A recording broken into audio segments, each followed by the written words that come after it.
Komisi 3 DPR RI meminta Kejaksaan Negeri Sleman, Yogyakarta untuk menghentikan perkara yang menjerat Hogi Minaya, seorang suami yang menjadi tersangka usai berusaha menghentikan 2 penjamret yang mencuri tas istrinya berujung meninggalnya penjamret. Keputusan itu dibacakan oleh Ketua Komisi 3 DPR RI, Habibur Rahman, saat membacakan kesimpulan rapat dengar pendapat dengan Kajari Sleman, Kapolresta Sleman, dan kuasa hukum Hogi Minaya di Kompleks Parlemen Senayan, Jakarta, Rabu 28 Januari 2026. Barang yang sekiranya Sleman, Polresta Sleman dan Pak Kajari Sleman, kita menemui fakta yang teramat jelas bahwa terhadap Pak Hogi ini tidak layak untuk ditetapkan sebagai tersangka dan terhadap peristiwa tersebut tidak layak untuk dinyatakan sebagai peristiwa pidana. Karena itu tadi kami membuat kesimpulan meminta agar perkara ini dihentikan. Jadi bukan RJ ya. pengajaran terhadap Dalam rapat itu, anggota Komisi 3 DPR RI dari fraksi PDI Perjuangan Safarudin mencecar Kapolres Sleman Kombes Edi Setianto, Erning Wibowo terkait penanganan kasus Hogi Minaya. Safarudin menilai kasus Hogi bukan tindak pidana karena dalam hal membela diri. para penjabat itu. Kalau saya Kapolda, kamu masih Kapolda, Anda tidak bakalan sampai ke Komisi 3 dan saya sudah berhentikan Anda. Pasal 34 penjelasannya itu lebih rinci lagi di situ. Ada penjelasan pasal 34. Ini bukan tindak pidana. Kalau di KUHP Lamu overma, alasan pembenar bahwa orang itu membela diri. Membela diri, bukan undang-undang lalu lintas. Anda salah menerapkan hukum. Jaksa lagi P21 juga. Anda koordinasi yang nggak benar itu. Polres dengan kejaksaan. Anda koordinasi tapi salah. Bagaimana tadi pimpinan? Pandangan serupa juga disampaikan anggota Komisi 3 DPR RI, Rikwanto, yang menilai perkara tersebut murni berawal dari tindak penjamretan bukan pelanggaran lalu lintas. Oleh karena itu, Rikwanto mendesak kasus ini segera dihentikan. Pak Ketua, bagi saya tidak ada kasus lalu lintas itu. Ya, yang ada kasus penjamretan, terungkap, terbukti, tersangka meninggal dunia, kasus tutup. Saya minta kasus ini dihentikan. Tidak ada debat-debat kusir lagi di sini. Ya, terima kasih Pak Ketua. Atas kejadian ini, Kapolres Sleman Kombes Edi Setianto, Erning Wibowo menyampaikan permintaan maaf kepada Hogi Minaya yang ditetapkan sebagai tersangka karena mengejar pelaku jamret pada April 2025. Permintaan maaf disampaikan Edi dalam rapat dengar pendapat umum yang digelar Komisi 3 DPR. Edi menyampaikan awalnya ia ingin menerapkan kepastian hukum atas meninggalnya 2 pelaku jamret yang kecelakaan lalu lintas saat dikejar oleh Hogi. Kini ia mengaku pasal yang diterapkan kurang tepat. Apa yang dirasakan saudara Hogi itu sama sebenarnya yang kami rasakan, hanya kami pada saat itu hanya mau melihat kepastian hukum, ya. Namun rupanya penerapan pasalnya kami mungkin kurang tepat. Pasal seperti ini kami mohon maaf kepada seluruh masyarakat Indonesia dan utamanya kepada Pak Yogi dan Ibu Arsita. Usai rapat bersama Komisi 3 DPR RI, Kepala Kejaksaan Negeri Sleman Bambang Yunianto menyatakan siap menjalankan kesimpulan rapat yang meminta perkara Hogi Minaya dihentikan demi hukum. Mengenai mekanismenya masih menunggu keputusan pimpinan. Pada intinya kami akan melaksanakan kesimpulan yang sudah disepakati bersama dalam kesempatan rapat siang ini tadi. Dan untuk mekanismenya kami akan segera menunggu petunjuk pimpinan. Kami akan segera melaporkan ini dan untuk mekanismenya nanti penghentiannya kita menunggu gitu secepatnya. Adapun Hogi saat ini berstatus sebagai tahanan kota. Sebelumnya, mediasi digelar Kejaksaan Negeri Sleman Yogyakarta dengan menghadirkan keluarga korban dan keluarga pelaku jamret secara daring. Dalam mediasi ini, kedua pihak sepakat menyelesaikan masalah dengan restoratif justice. Tim Liputan, Kompas TV. Makanya ini tadi Saudara, Polres Sleman menetapkan Hogi Minaya, seorang suami, setelah berusaha menghentikan 2 penjamret yang mencuri tas istrinya di Sleman, Yogyakarta. Dan kasus ini pun jadi perhatian serius DPR RI. Lantas apa yang mesti diperhatikan agar kasus yang dialami Hogi Minaya ini tidak terulang kembali? Kami akan bahas bersama dengan sejumlah narasumber melalui sambungan daring. Sudah bergabung bersama kami ada anggota Komisi 3 DPR RI dari fraksi Partai Kebangkitan Bangsa, Hasbiallah Ilyas, dan juga Komisioner Kompolnas, Bung Hoirul Anam. Selamat pagi, Assalamualaikum Bapak-Bapak. Pagi, selamat pagi, sehat selalu. Ya, saya mau ke Pak Hasbiallah. Saya mau ke Pak Hasbiallah dulu dari Komisi 3 DPR RI. Kemarin sudah melakukan mendengarkan keterangan dari Kajari, kemudian ada Kapolresta, termasuk juga Hogi Minaya. Apa yang menjadi dasar kemudian Komisi 3 DPR RI menyatakan kasus ini bukan tindak pidana dan tidak perlu ada restoratif justice atau semestinya dihentikan? Begini Mbak, memang semenjak KUHP yang baru kita tetapkan, ini memang kita lebih mengedepankan humanisme dan lebih mengedepankan kemanusiaan.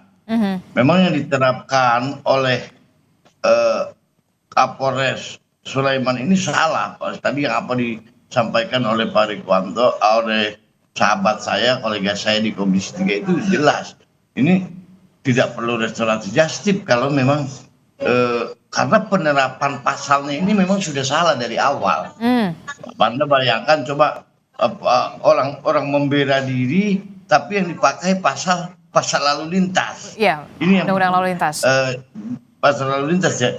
Seharusnya dia dengan pasal yang tadi kita sebut kita ketahui bersama cukup dengan pasal 34. Insya Allah ini terselesaikan. Ini karena tidak terselesaikannya berlarut-larutnya kasus ini karena tidak profesionalisme penyidik yang Kapolres Sleman. Termasuk juga koordinasi yang kemudian dikatakan oleh salah satu rekan Anda di Komisi 3 DPR RI dari Partai Demokrasi Indonesia Perjuangan, ada Pak Safarudin yang mengatakan bahwa memang sebenarnya memang tidak ada tindak pidana di sana dan tidak ada koordinasi yang baik antara kepolisian dan juga kejaksaan. Bahkan kejaksaan ini sudah menyatakan kasus ini bahkan P21. Nah, ini bagaimana kelanjutannya? Ya memang mungkin yang saya memang bukan hanya satu kasus saja yang seperti ini ya.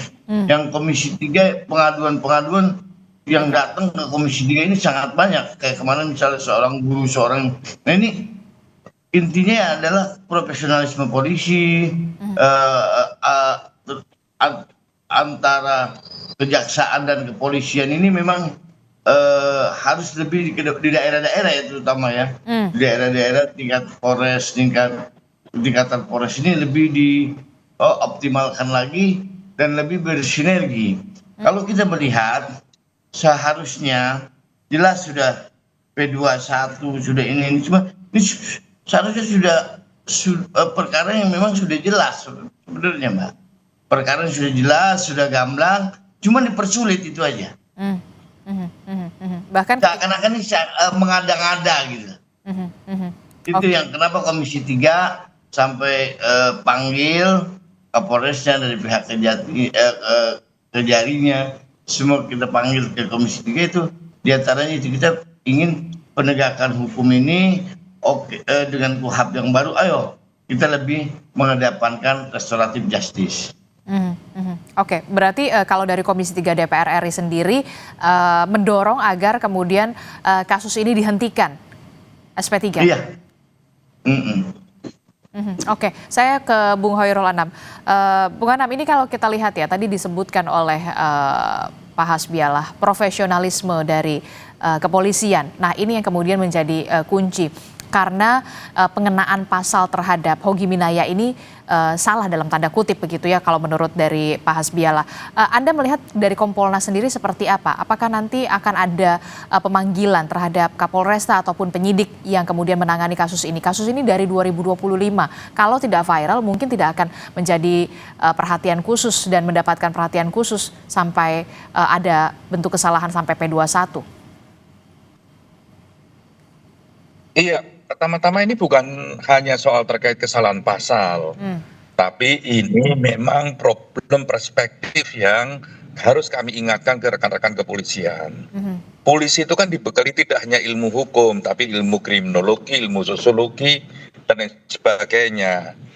Ketika melihat kejahatan-kejahatan jalanan, ya toh, terus ada perlawanan di situ, ya, terus ada pembelaan diri di situ, lah kok ini dipandang sebagai sebuah kejahatan berikutnya, itu kan tidak bisa.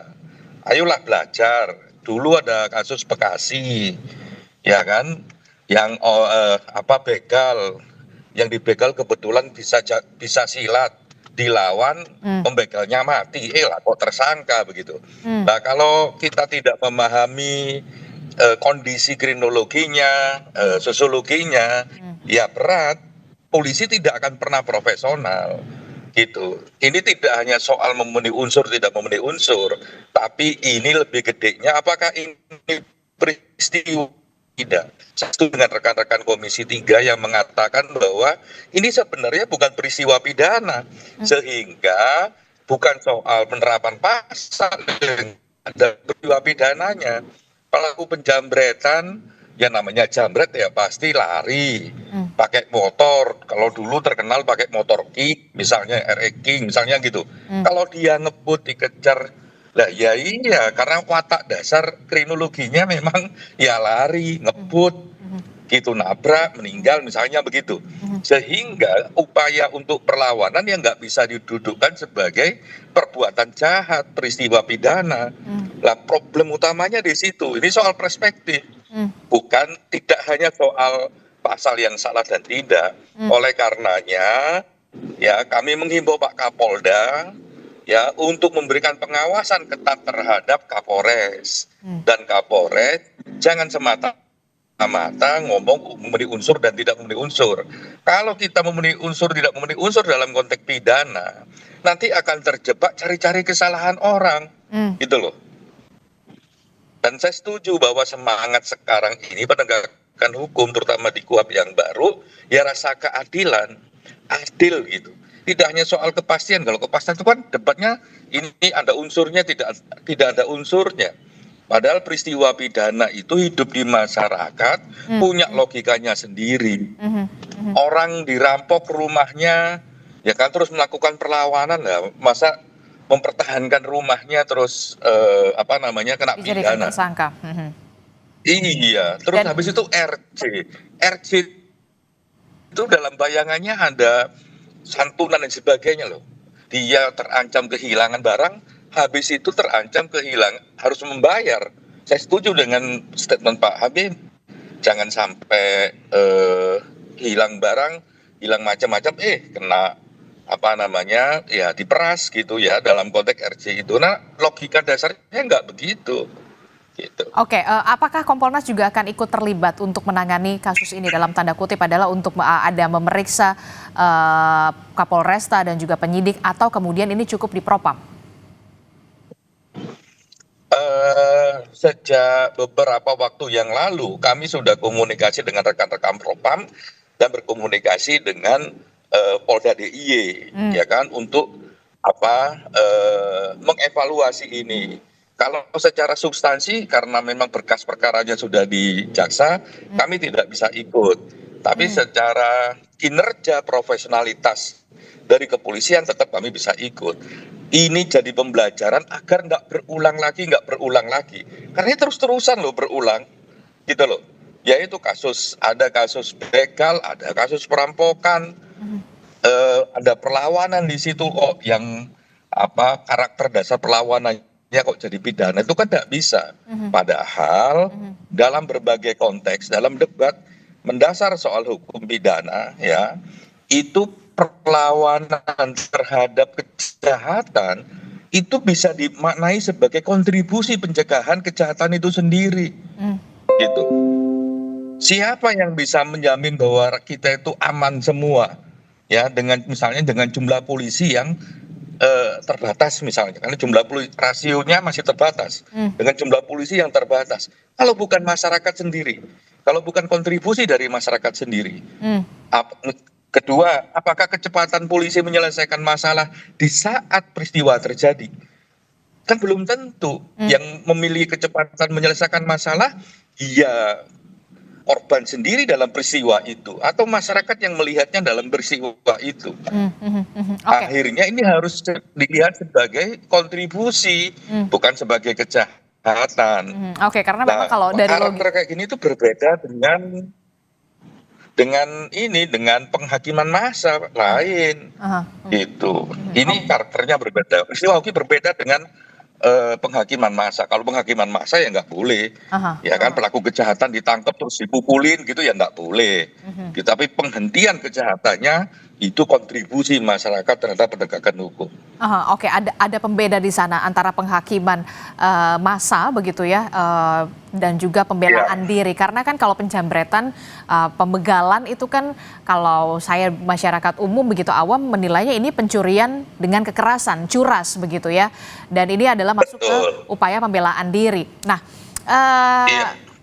dengan kacamata saya, dari kacamata saya begitu ya, orang awam begitu kan, ini ada pengajuan RJ kemarin sudah difasilitasi oleh Kajari, termasuk kemudian kemarin Komisi 3 DPR mengatakan ini dihentikan kasusnya di SP3, tapi kemudian ini sudah P21. Nah, langkah yang harus dilakukan oleh kepolisian saat ini berarti seperti apa kalau memang sudah P21 ini? Sebenarnya kalau dalam konteks manajemen penyelesaian kasus di penegakan hukum, ketika P21 ya polisi sudah tidak punya otoritas. Ya, tapi yang paling penting belajar dari kasus ini ya kedepannya tidak boleh berulang kembali. Sekali lagi, kalau tidak ada peristiwa pidana ya jangan dicari dengan cara yang lain. Ini peristiwanya pidana murni, penjambretan terus digeser menjadi laka lantas. Itu kan kayak nyari-nyari persoalan gitu loh. Dan ini tidak baik gitu. Ya namanya jambret di mana-mana berhubungan dengan lalu lintas, dengan jalan raya, begal juga begitu.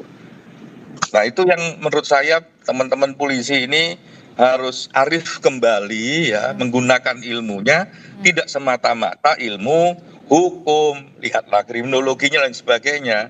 Sejak awal kami menanyakan ke rekan-rekan kepolisian, ini kok RJ?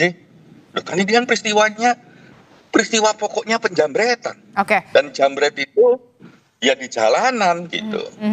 Oke, saya ke Pak Hasbiala. Pak Hasbiala, ketika kemarin sudah ada pertemuan dengan Kajari Sleman, kemudian ada Kapolres Sleman, termasuk juga Hogi Minaya, upaya dari DPR selanjutnya untuk mengawasi kasus ini dan targetnya untuk penghentian kasus ini ditargetkan kapan? Selesai di bulan Januari ini atau seperti apa? Ya ditargetkan ya secepatnya, karena kan kemarin sudah jelas dalam kesimpulan bahwa proses penjambretan ini selesai dan atau RJ lah. Ini karena jelas bukan kesalahan ya. Ini kesalahan dari oknum polisi yang tidak salah menerapkan pasal, dan berikutnya juga jelas-jelas sudah dan dari pihak kejaksaan juga sudah P21 dan sudah tidak ada masalah dan tidak menolak. Tidak perlu RJ juga tidak ada masalah sebenarnya, dan kasus ini harus dihentikan dan pasti tidak akan diterima oleh kejaksaan. Oke. Dan dalam waktu ya jangan sampai berlarut ya. Minggu ini saya yakin sudah selesai. Minggu ini selesai. Ditargetkan minggu ini akan selesai begitu ya untuk kasus ini. Terakhir saya ingin ke Kompolnas. Apa yang kemudian perlu diperhatikan menjadi bahan evaluasi juga di internal Polri terkait dengan kasus ini? Jangan sampai kemudian kasus-kasus semacam ini, hogi-hogi semacam ini masih ada kembali begitu di kedepannya. Iya, seperti berulang kali kami bilang bahwa kepolisian itu memastikan rasa aman, tidak sekedar juga penegakan hukum. Oleh karenanya ketika penegakan hukum jangan hanya melihat memenuhi unsur tidak memenuhi unsur, tapi lihatlah konteks kejahatannya. Kalau nggak ada peristiwa pidana, ya jangan dicari-cari peristiwa pidananya. Ini kan kesannya memang mencari-cari peristiwa pidananya. Oleh karenanya Itu satu. Yang kedua, hormati kontribusi masyarakat. Ya kan, bedakan antara penghakiman massa, ya main hakim sendiri, dengan pembelaan, dengan pencegahan kejahatan, sehingga kita arif, ya. Polisi hadir untuk manfaat keamanan bagi masyarakat, polisi hadir untuk memberikan keadilan bagi korban. Itu bukan pelaku kejahatan. Ini kan begini nih diskusinya sekarang. Nah, dan juga tidak ada orang yang ketakutan kembali untuk memastikan harta bendanya, kehormatannya ketika mengalami kejahatan dan ketika dia melakukan pembelaan. Karena itu penting sekali. Kalau masyarakat takut melakukan pembelaan, mempertahankan harkat martabatnya dalam konteks pidana, wah, kejahatan akan merajalela. Padahal kita punya rasio polisi masih kurang, ya toh, alat-alat juga masih belum maksimal, gitu loh. Hormati kontribusi masyarakat. Kalau perlu orang-orang yang berkontribusi melakukan pencegahan kejahatan itu, ya dikasih apresiasi, gitu loh. Nah, kalau misalnya yang melakukan kejahatan itu residivis, terus dilawan, kan bagus itu. Atau DPO, kan ini juga bagus kontribusinya. Asalkan memang bukan penghakiman massa, ya. Itu harusnya dikasih reward, bukan malah jadi tersangka. Oke, terakhir saya akan tanyakan ke Pak Hasbiala. Pak Hasbiala, untuk Komisi 3 DPR RI, pengawasan yang seperti apa nanti akan dilakukan secara terus-menerus kepada kepolisian begitu? Jangan sampai kemudian kasus Hoki ini kembali terulang.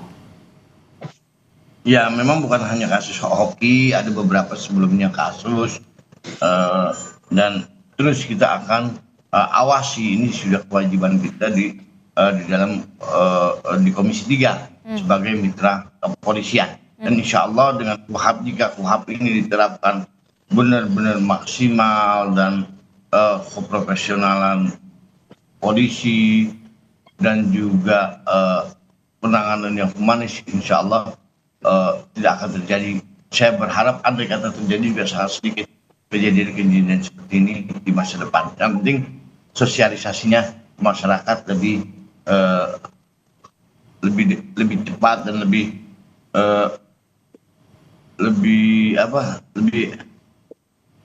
gerak lagi lah polisi seperti ini. Oke, baik, terima kasih anggota Komisi 3 DPR RI dari fraksi Partai Kebangkitan Bangsa, Hasbiala Ilyas, telah bergabung bersama kami, dan juga ada Komisioner Kompolnas Bung Hoirul Anam juga sudah bergabung bersama kami. Sehat selalu Bapak-bapak, Assalamualaikum, selamat pagi. Selamat pagi. Salam sehat selalu.